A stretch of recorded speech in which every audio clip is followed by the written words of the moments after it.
Captain Elena Vasquez stood on the bridge of the Earth Defense Force battleship Indomitable, staring at the blue glow of the communication screen. The message that had just arrived would change everything for humanity. She read it again, making sure she understood every word.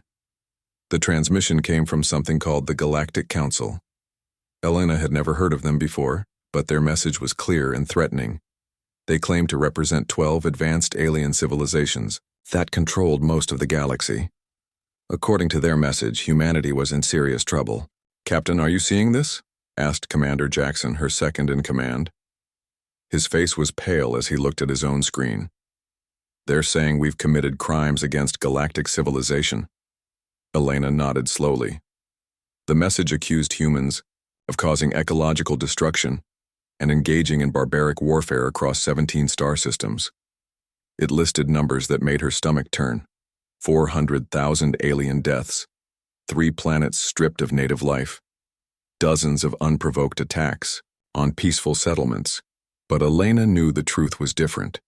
Every battle, every conflict, every human expansion into space had been driven by necessity. Earth was overcrowded. Resources were running low. When humans found planets suitable for colonization, they often discovered other species already there. Sometimes those species attacked first. Sometimes they demanded humans leave territory that seemed empty and unclaimed. "They want us to appear before them," Elena said, reading the final part of the message. "The Galactic Council is demanding that Earth send representatives to answer for our crimes. If we refuse, they'll put a barrier around our entire solar system. We'll be trapped forever." The bridge fell silent. Every officer understood what that meant. Humanity would be prisoners in their own star system, cut off from the colonies they had worked so hard to establish. Millions of humans living on distant worlds would be abandoned. Admiral Torres appeared on the main screen from Earth Defense Command. His weathered face showed the strain of the past few hours since the message arrived. "Captain Vasquez, I'm sure you've read the Council's demands. The President and the Joint Chiefs have made their decision. You will lead a diplomatic mission to this place they call Nexus Prime." Elena felt the weight of responsibility settle on her shoulders. As humanity's most decorated military officer, she had fought in the border wars against the Zeph Raiders, led the defense of New Terra when the Krell attacked, and commanded the fleet that broke the siege of Alpha Colony. Now she faced a different kind of battle. "What about our evidence?" Elena asked. "The recordings from New Terra show the Krell ships firing first. The sensor logs from the border wars prove the Zeph were attacking our supply convoys before we ever fought back." "Admiral," Torres nodded, "bring everything. Every battle record, every communication log, every piece of evidence that shows we acted in self-defense. The Council claims we're barbarians, but we have proof that we only fought when we had no choice." Over the next week, Elena assembled her team. Dr. Sarah Chen, the fleet's best xenobiologist, would explain the scientific data. Ambassador Marcus Webb, despite his lack of experience with alien politics, understood human law better than anyone. Commander Jackson would handle military records and tactical analysis. They gathered evidence from every major conflict of the past 50 years. The Zeph raids that forced humans to militarize their border colonies. The Krell invasion that killed 30,000 civilians on New Terra before the defense fleet arrived. The hegemony's demands that humans abandon planets they had already terraformed and settled. "Look at this pattern," Dr. Chen said during one of their planning sessions. She pointed to a star map showing human expansion routes. "Every time we established a new colony, we followed standard protocols. We scanned for intelligent life, sent diplomatic signals, waited for responses. When we got attacked, it was always by species claiming we had invaded their territory, even when our scans showed no previous settlements." Elena studied the map. Red markers showed the locations of major conflicts. Without exception, each one started when human colonists or explorers were attacked by alien forces. The human response had always been defensive at first, then offensive only when defense wasn't enough. The question is whether this Galactic Council will listen to our side of the story, Ambassador Webb said. "Their message suggests they've already made up their minds about us. Elena hoped Webb was wrong, but she had a bad feeling about the whole situation.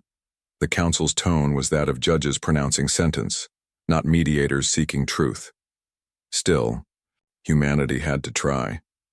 The alternative was too terrible to consider. The journey to Nexus Prime took 3 weeks through hyperspace. Elena used the time to study everything humanity knew about the 12 council species. The information was limited since most contact had come through conflict rather than diplomacy. The Zeph were crystalline beings who seemed to value order above all else. The Krell were reptilian and had a strict hierarchy based on combat prowess. The hegemony consisted of multiple species united under some kind of collective consciousness. Each species was advanced far beyond human technology, yet somehow humans had managed to fight them to standstills or even victories. How did we manage to hold our own against such advanced civilizations? Elena wondered aloud. Commander Jackson had been thinking about the same question. Maybe they weren't really trying to destroy us. Maybe they were testing us, seeing how we would respond to pressure. Dr. Chen looked up from her biological studies. Or maybe they're not as unified as they claim. Each species we fought used different tactics, different technologies. If they were really working together, they could have crushed us easily. As the Indomitable approached the Nexus Prime system, Elena felt her breath catch. The ring world was massive beyond imagination, a band of metal and crystal wrapped around a yellow star. Cities the size of continents dotted its inner surface. Ships from dozens of different species moved in perfect formation through designated traffic lanes. By God, whispered Commander Jackson. How many beings live on that thing? Dr. Chen was running scans as fast as her equipment could process. Billions, maybe trillions. The energy readings are off the charts. This civilization makes us look like children playing with sticks and stones. Elena felt a chill of doubt. How could humanity possibly stand against such power? But then she remembered the faces of the colonists on New Terra, the determination of the border world defenders, the courage of every human who had died protecting their people from alien attack. The docking procedures were complex but efficient. Alien controllers guided the human ship to a designated berth with mechanical precision. Elena could see other ships from species she didn't recognize, all following the same orderly patterns. As Elena prepared to disembark with her team, she looked one last time at the evidence they carried. Data chips containing the complete records of 50 years of human expansion and conflict. Video testimonies from survivors of alien attacks. Detailed analysis of every major battle showing human defensive positions and response patterns. Remember, she told her team, we're not here to beg for mercy. We're here to tell the truth about what happened and why we made the choices we did. Humanity has nothing to be ashamed of. Elena Vasquez, defender of humanity, stepped off her ship and onto the deck of Nexus Prime. She had no idea that she was walking into a trap that had been set long before humans ever left Earth. The Galactic Council wasn't interested in hearing humanity's side of the story. They had already decided what humanity's fate would be. The only question was whether humanity would accept that fate quietly, or make the Council fight for every inch of space they tried to take. The Council chamber was unlike anything Elena had ever imagined. The circular room stretched upward for hundreds of meters, its walls made of some translucent material that seemed to glow with inner light. 12 platforms floated at different heights, each one designed for a different alien species. Elena walked across the polished floor with her team, their footsteps echoing in the vast space. Around them, hundreds of alien beings filled observation galleries. Some looked humanoid. Others were so strange that Elena couldn't tell which end was their head. All of them watched the human delegation with curious eyes. The Prime Arbiter descended from the highest platform on a beam of golden light. HFY was a crystalline being, roughly humanoid in shape but made entirely of what looked like living diamond. When he spoke, his voice resonated through the chamber like wind chimes in a storm. Representatives of the species calling itself human, HFY began. You stand accused of crimes against galactic civilization. For 50 of your years, your kind has spread across the galaxy like a plague, leaving destruction and death in your wake.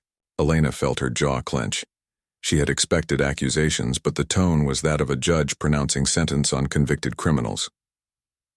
Prime Arbiter, we came here to explain our actions and find a peaceful solution to any misunderstandings. There are no misunderstandings, replied a voice from another platform. The speaker was Krell Commander Vextar, his reptilian features scarred from countless battles. Your species has murdered 400,000 sentient beings. These are facts, not opinions. A holographic display materialized in the center of the chamber. Elena watched in growing horror as the images showed human ships attacking alien settlements, human weapons destroying alien cities, human soldiers fighting alien defenders. The numbers appeared alongside each image, cold and precise.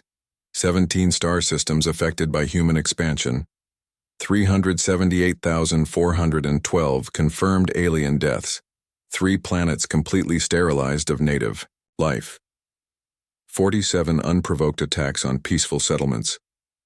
This is not the complete picture, Elena said, finding her voice. Every one of these conflicts began when humans were attacked first. We have evidence. Silence, commanded HFY. The word rang through the chamber with such force that Elena felt it in her bones.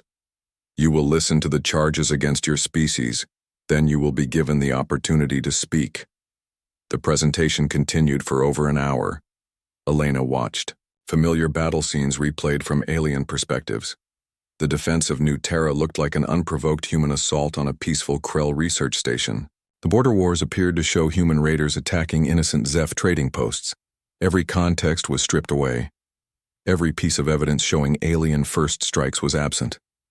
The presentation painted humanity as bloodthirsty monsters who killed for pleasure and conquered for greed. Dr. Chen leaned close to Elena's ear. They're only showing our counterattacks. None of the original alien strikes that started these conflicts. Elena nodded grimly. She was beginning to understand that this wasn't a trial seeking truth. This was a condemnation ceremony designed to justify a decision already made. The worst part came when HFY displayed the ecological crimes. Images showed planets where human terraforming had altered the atmosphere, where human cities had replaced alien ecosystems, where human agriculture had changed the chemical composition of soil and water. The planet you call New Terra was home to 17 species of intelligent plant life, declared hegemony speaker Plural Mind singing in harmony. Your terraforming process murdered them all to make the world suitable for your own kind. Elena felt sick. The pre-colonization surveys of New Terra had detected no signs of intelligence in the plant life. The changes they made were standard terraforming procedures used to make the world habitable for human settlers. How could they have known? Ignorance is not an excuse, HFY said, as if reading her thoughts. Advanced species scan for all forms of life before making changes to a world. Your failure to detect these beings shows either incompetence or deliberate disregard for non-human life. The charges continued to pile up. Humans had disrupted shipping lanes by claiming territory that belonged to others.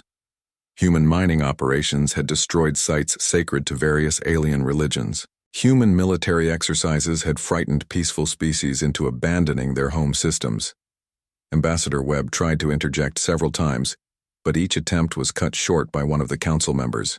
They were not interested in human explanations or justifications. They had already decided what humanity was. Finally, HFY announced the council's judgment. The species known as human is declared a rogue civilization, unfit for membership in galactic society. Your violent nature and disregard for other forms of life make you a threat to the peace that has existed in this galaxy for over 10,000 years. Elena felt the blood drain from her face. 10,000 years of peace? That meant every species in the galaxy had learned to coexist without major conflict for 100 centuries. Humanity had upset that balance in just 50 years. The Council offers your species 2 choices, HFY continued. First, submit to immediate genetic modification to reduce your aggressive tendencies. Accept permanent Council oversight of all human worlds. Pay reparations equivalent to 1,000 years of your current economic output. In return, humanity will be granted limited membership in galactic civilization. The chamber fell silent. Elena could hear her own heartbeat in her ears. Genetic modification meant changing what it meant to be human. Council oversight meant the end of human independence. Reparations on that scale would impoverish humanity for generations. The alternative, HFY said, his crystalline form pulsing with inner light, is complete isolation. A barrier will be placed around your solar system. No human ship will be allowed to leave. No outside contact will be permitted. Your species will remain in the Sol system until you either extinct yourselves or evolve beyond your current violent nature. Elena looked around the chamber at the faces watching her. Some showed pity, others satisfaction, but none showed doubt. Every member of the Galactic Council believed humanity deserved this fate. Commander Jackson stepped forward. How long do we have to decide? Your delegation has 7 standard days to return to Earth and deliver the Council's terms, Vextar replied. On the 8th day we will require your answer. If you refuse both options, the isolation barrier will be activated immediately. Elena felt a cold rage building in her chest. She thought about the human colonies scattered across the galaxy, the millions of people who would be cut off forever if the barrier was activated. She thought about the evidence they had brought, proof that humans had acted in self-defense, proof that other species had struck first in every major conflict. None of it mattered. The Council had already decided humanity was guilty. Prime Arbiter, Elena said, her voice carefully controlled, we request permission to present our evidence. We have records showing that humans were attacked first in every conflict you've cited. HFY's form shimmered. Your evidence will be reviewed by the appropriate council committees. However, the pattern of human aggression is clear regardless of who fired the first shot. A civilized species finds peaceful solutions to territorial disputes. Your kind chooses violence. Elena realized the trap they were in. The Council defined civilization as submission to their authority.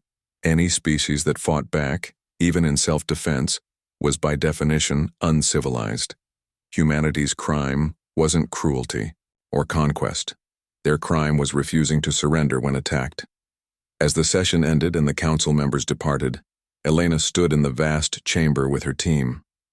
They had 7 days to return to Earth and deliver an ultimatum that would end human independence forever. But Elena was already thinking about a third option the council hadn't mentioned. If they wanted to judge humanity by force, humanity could respond with force. The question was whether Earth would have the courage to fight for their freedom, or whether they would choose the safety of submission. Elena Vasquez had never backed down from a fight in her life. She wasn't about to start. Now, Elena paced the small quarters assigned to the human delegation aboard Nexus Prime. Sleep was impossible with everything racing through her mind. Tomorrow they would begin the journey back to Earth to deliver the Council's ultimatum.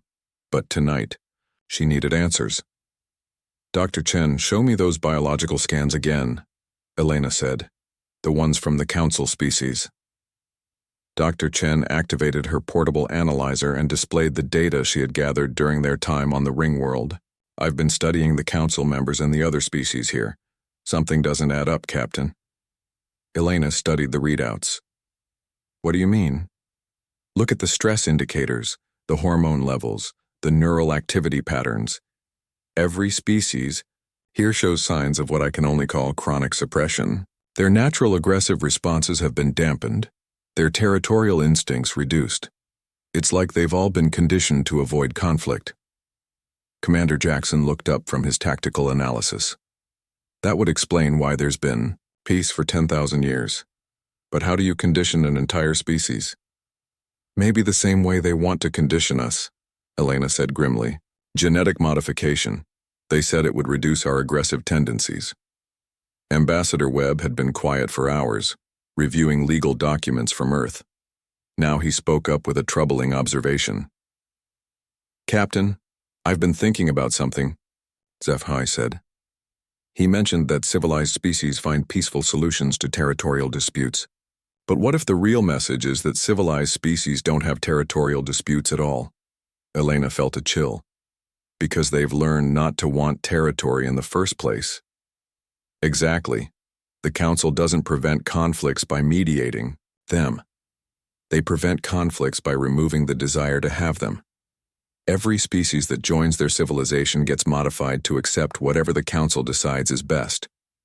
Dr. Chen pulled up another display. I've been analyzing the council's own history, what little they've shared publicly. Do you know when the last new species joined their civilization? Elena shook her head. Over 3,000 years ago. For 3 millennia, no new species has been deemed worthy of membership. They've either been modified to fit the council's definition of civilization, or they've been isolated until they change themselves, or they've been eliminated entirely. The implications hit Elena like a physical blow. Humanity wasn't the first species to face this choice. They were just the latest in a long line of civilizations that had been forced to submit or disappear. We need to find out what happened to the others, Elena said. The species that refused both options. Commander Jackson was already working on his tactical computer. I've been monitoring communications since we arrived. Most traffic is routine, but there are references to something called the quarantine zones, sealed systems where dangerous species are contained. Elena's mind raced. How many zones? At least 47 that I can identify from the navigation data. All of them are marked as off-limits to council ships. Elena stood up abruptly. We're going to visit one of those zones before we head home. Ambassador Webb looked alarmed. Captain, if we deviate from our approved route, the council will consider it an act of aggression. They already consider us aggressive, Elena replied. The question is whether we're going to prove them right or prove them wrong, and I'm starting to think proving them right might be our only option. The next morning, Elena requested a private meeting with Prime Arbiter HFY. She found him in a meditation chamber overlooking one of Nexus Prime's vast cities. Through the transparent walls, she could see millions of beings going about their daily lives in perfect order. Captain Vasquez, HFY said without turning around. I trust you have had time to consider the Council's generous offer. I have. Some questions first, Elena said. You mentioned that galactic civilization has been at peace for 10,000 years. What happened to the species that didn't want to join your civilization? HFY's crystalline form shimmered. Those who could not adapt to civilized behavior were given opportunities to change. Some accepted our guidance and became productive members of galactic society. Others chose isolation until they could learn proper conduct. And the others? There are always those who cannot be saved from their own nature. The galaxy is a safer place without them. Elena felt her hands clench into fists. You eliminated them. We preserved galactic peace, HFY corrected. Sometimes the needs of trillions outweigh the desires of millions. Your species faces the same choice every other species has faced, adapt or be removed. Elena stared out at the perfect city below. Every building was in its designated place. Every transport followed its assigned route. Every being performed their role without question. It was a civilization built on the elimination of everything that made life unpredictable, dangerous, or free. What if we choose a fourth option? Elena asked. HFY turned to face her for the first time. His voice carried a note of something that might have been curiosity. There is no fourth option. What if we fight?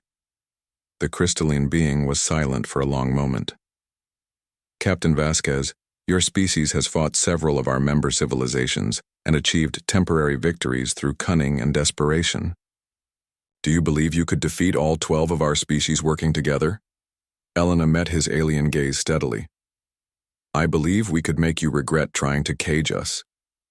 HFY's form pulsed with what Elena now recognized as their equivalent of laughter. Your species' arrogance is remarkable. You would sacrifice millions of human lives for the sake of your pride. No, Elena said firmly.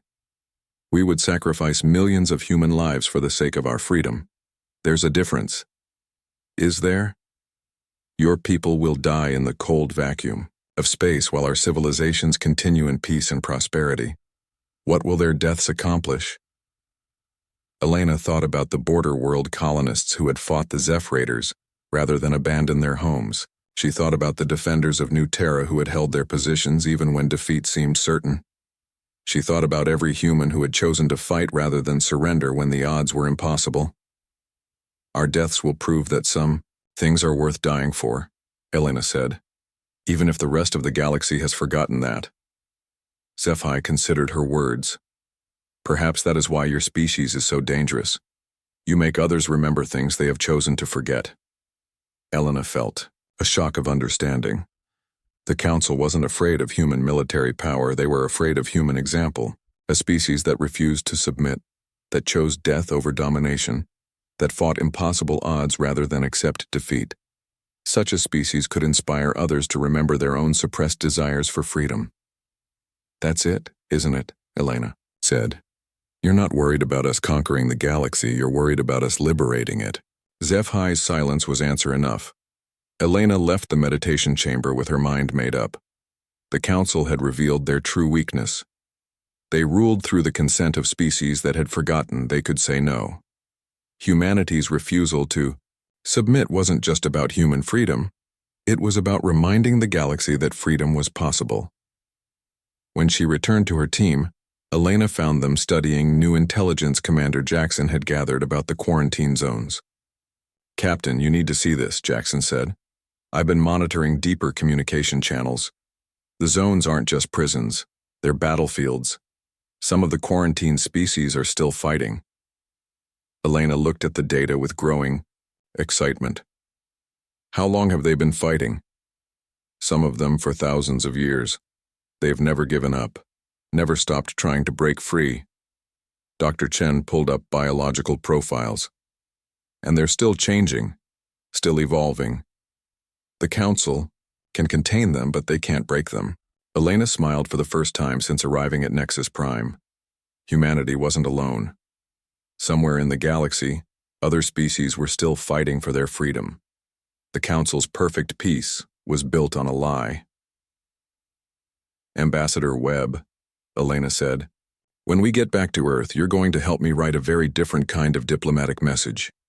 Webb looked puzzled. What kind of message? The kind that tells the Council exactly what they can do with their ultimatum. Elena Vasquez was no longer thinking about how to save humanity from the Council. She was thinking about how to save the galaxy from 10,000 years of enforced peace. And that would require a war unlike anything the galaxy had seen since. The Council first imposed their will on free species. The only question was whether humanity had the courage to start it. The emergency session of the United Earth Assembly had been in continuous debate for 18 hours. Elena stood at the podium in the Great Hall, watching as representatives from every nation and colony argued about humanity's response to the Yao Council's ultimatum. Captain Vasquez, said President Chen, you're asking us to choose war against an enemy that could destroy us completely. Give me one good reason why we shouldn't accept the Council's terms. Elena looked out at the faces, watching her. Some showed fear, others determination, but all of them understood the weight of the decision before them. She thought about her conversation with HFY, about the species still fighting in the quarantine zones, about the galaxy full of civilizations that had forgotten what freedom meant. Because, Madam President, if we accept their terms, we stop being human. The hall erupted in argument again. Elena raised her hand for silence and continued. The Council wants to modify our genes to make us less aggressive. They want to oversee every decision we make as a species. They want us to pay reparations that will impoverish our children for generations. And in return, they offer us limited membership in a civilization built on submission. Representative Martinez from the Mars colonies stood up. Captain, my constituents want to survive.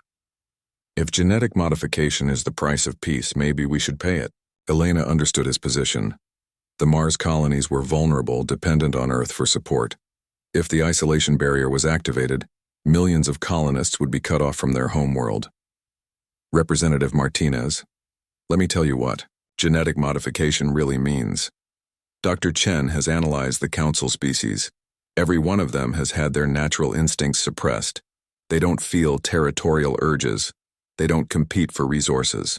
They don't even feel the desire to explore new worlds without Council permission. Dr. Chen stepped forward with her presentation. The modifications aren't just physical. They alter brain chemistry, hormone production, neural pathways that control motivation and desire. The beings we met aren't members of a peaceful civilization. They're domesticated animals that look like their ancestors. The hall fell quiet as the implications sank in. Elena pressed her advantage. The council calls this peace, but it's really the silence of the graveyard. Every species that joins their civilization stops being what they once were. They become safe, controlled, and empty. Is that what we want for humanity? Admiral Torres stood from the military section. Captain Vasquez, even if we reject both options, how can we fight the entire council? Our intelligence estimates they have over 50,000 warships. We have maybe 5,000. Elena had been expecting this question. Admiral, we're not going to fight a conventional war. We can't match their numbers or their technology, but we have something they've forgotten, how to deal with. The willingness to do whatever it takes to stay free. She activated a holographic display showing the galaxy's political structure. The council rules through intimidation and the consent of modified species. But there are cracks in their system. 47 quarantine zones containing species that never submitted. Intelligence suggests some of these species are still fighting after thousands of years. Commander Jackson joined the presentation. We've identified several zones where council containment is weakening. The species inside have been developing new technologies, new strategies. They're ready to break out if given the chance. Elena pointed to specific locations on the map. If we can coordinate with these quarantined species, we won't be fighting alone. The council has to divide their forces to maintain containment across dozens of systems. That gives us opportunities. Representative Singh from the African Union raised a concern. Captain, you're talking about starting a galactic war. Even if we win, how many humans will die? How many civilians will be caught in the fighting? Elena had wrestled with this question during the entire journey back from Nexus Prime. Representative Singh, I won't lie to you. If we fight, humans are going to die. Probably millions of them. But if we submit, we all die. Maybe not physically, but everything that makes us human will be stripped away. She paused, looking around the hall. I've seen what the council calls civilization. It's perfect, ordered, and completely lifeless. Every being follows their assigned role without question.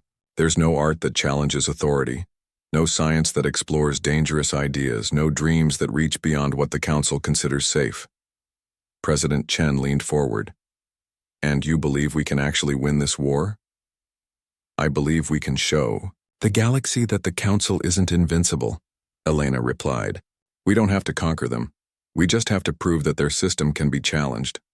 Once other species see that rebellion is possible, the council's power will crumble.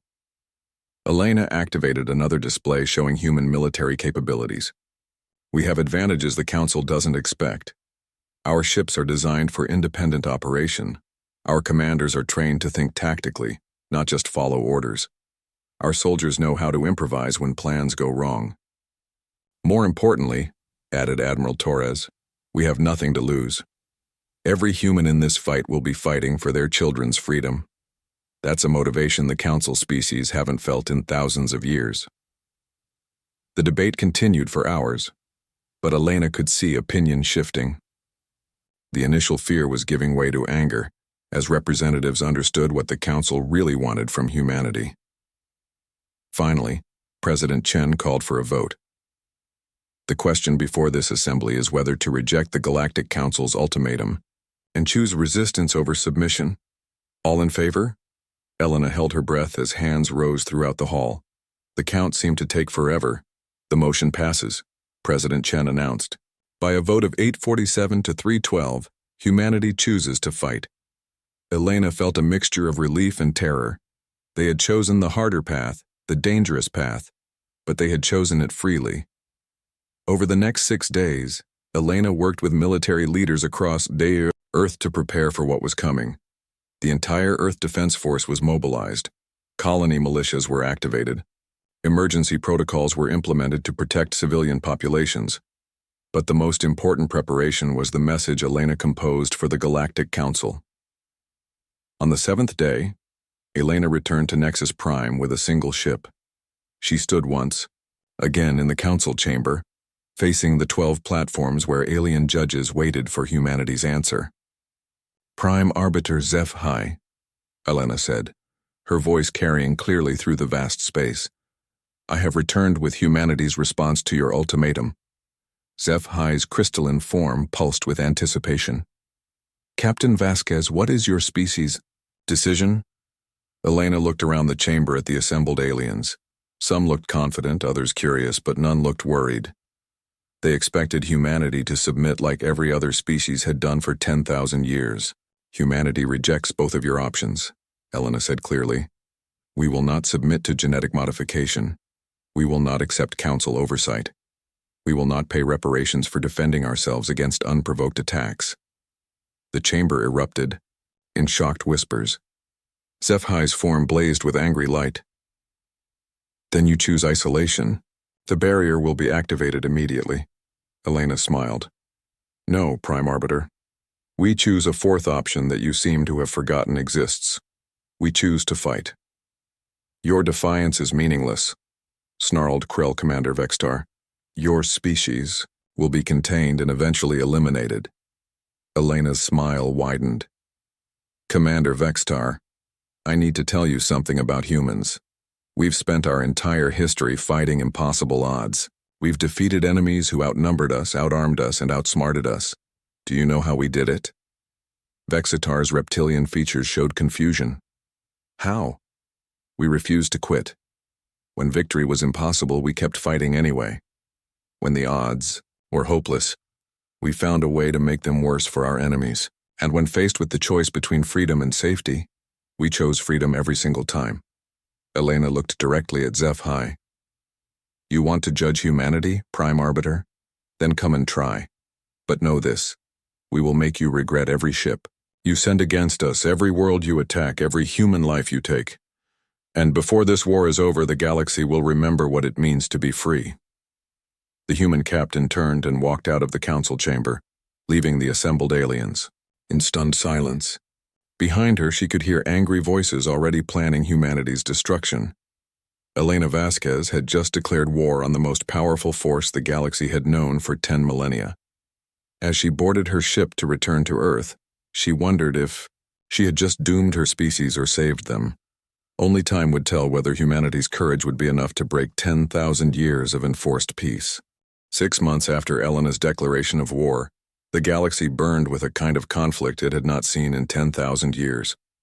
The Council had expected a brief campaign to crush human resistance, but they had underestimated what desperation and determination could accomplish. Elena stood on the bridge of the Indomitable, now serving as flagship of the Human Liberation Fleet. Through the view screen, she could see the wreckage of what had been Council Fleet Group 7 scattered across the Kepler system. 15 Council ships destroyed, with only 2 human vessels lost. It was their biggest victory yet, but Elena knew it was just the beginning. Captain, we're receiving transmissions from the Zerion quarantine zone, reported Communications Officer Park. They're requesting immediate assistance. The Council containment fleet is being reinforced. Elena studied the tactical display. The Zerions were one of 3 quarantine species that had joined the Human Alliance after Elena's forces had broken their containment barriers. They were fierce fighters, but their technology was centuries behind the Council's latest equipment. Admiral Torres, can we spare any ships for Zerion support? Elena asked. Torres appeared on the communication screen from his command ship. His face showed the strain of 6 months of continuous warfare. We're spread thin as it is, Captain. Every human ship is committed to active operations. Elena understood the problem. Humanity was fighting a war across dozens of star systems, with forces that should have been overwhelmed in the first week. They were surviving through tactics the Council had never encountered: hit-and-run attacks, alliance building with oppressed species, and a willingness to take risks that horrified their enemies. Sir, incoming priority message from the hegemony border, called Commander Jackson. The Taldari have broken containment and captured 3 Council outposts. Elena felt a surge of hope. The Taldari were another quarantined species, warriors, who had been fighting the Council for over 2,000 years. If they were breaking out, it meant the Council's containment strategy was failing. Dr. Chen looked up from her analysis station. Captain, I'm seeing some interesting patterns in the Council's recent communications. Their language has changed. 6 months ago, they called us a temporary disruption. Now they're using terms like galactic crisis and existential threat. Elena smiled grimly. They're starting to understand what we really represent. The war had indeed become something more than human survival. Every victory against the Council inspired other species to remember their own suppressed desires for freedom. The quarantine zones were becoming liberation fronts. Even some Council member species were showing signs of unrest. Captain Vasquez, came a new voice over the communication system. Elena recognized the translated speech patterns of Kethmore, leader of the Zerion resistance. Human friends, we bring important news. Elena activated the main screen. Kethmore appeared, his insectoid features scarred from recent battles. Speak, Kethmore. What have you learned? Our spies within Council space report growing fear among the ruling castes. 3 member species have requested private meetings with Council leaders. The hegemony has recalled its fleets from border systems. Most importantly, the Krell are questioning the war strategy. Elena felt her pulse quicken. The Krell were the Council's primary military force, their most aggressive member species. If they were having doubts about the war, it could change everything. What are they questioning specifically? Elena asked. Whether humans can actually be defeated through conventional warfare. Your tactics are unlike anything in their military databases. You fight without regard for acceptable losses. You form alliances with species they consider inferior. You sacrifice valuable assets to achieve minor strategic goals. Commander Jackson looked puzzled. Why would that concern them?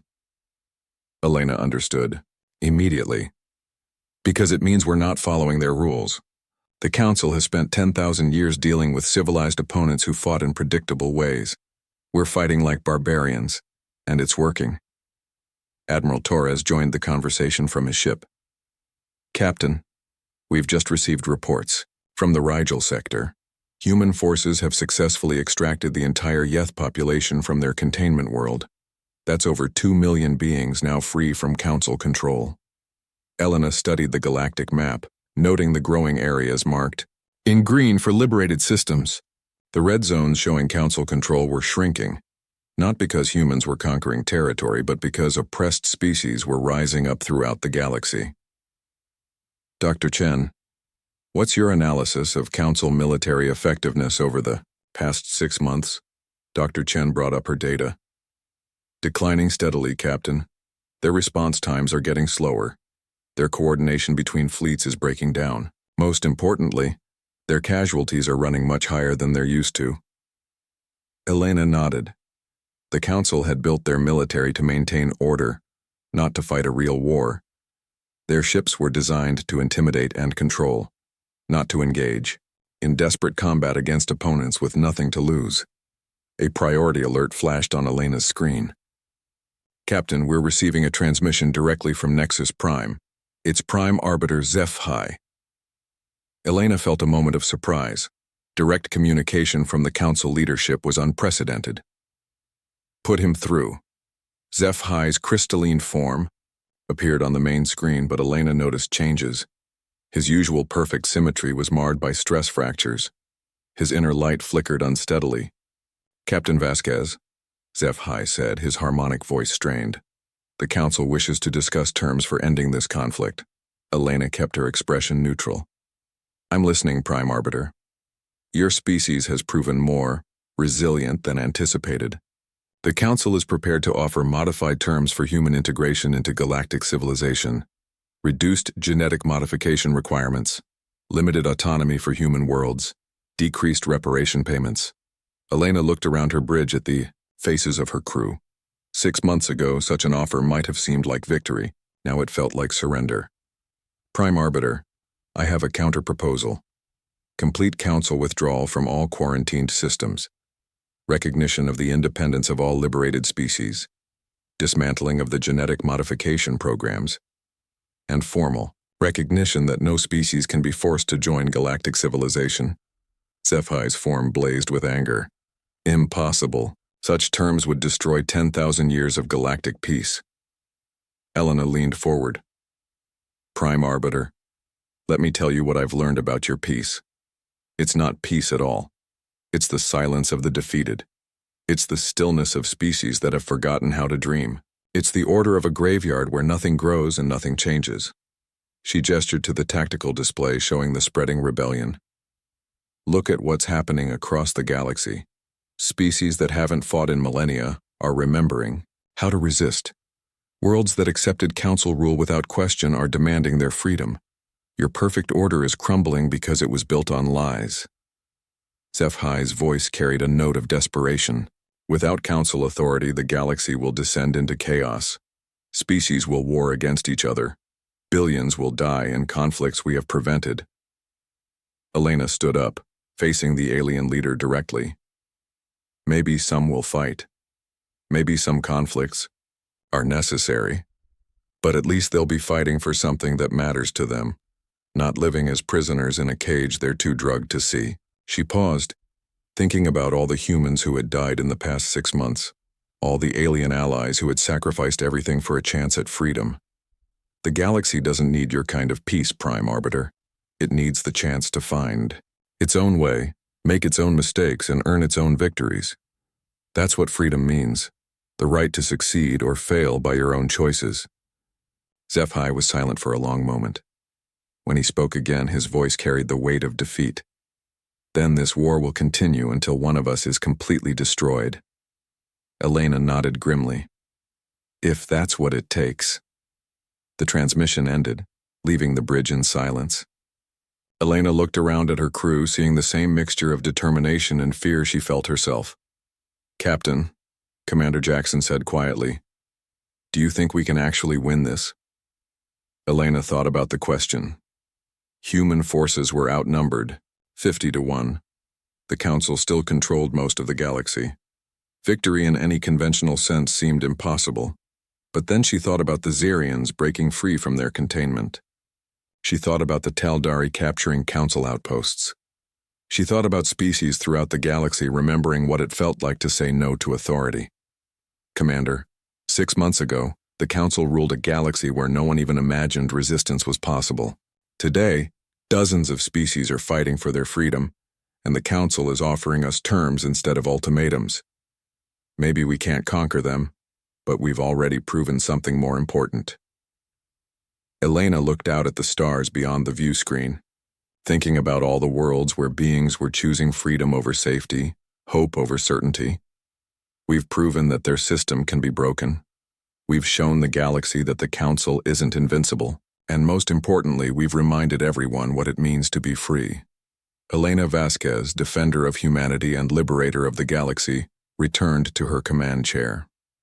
The war was far from over, but the outcome was no longer in doubt. The Council's 10,000 years of enforced peace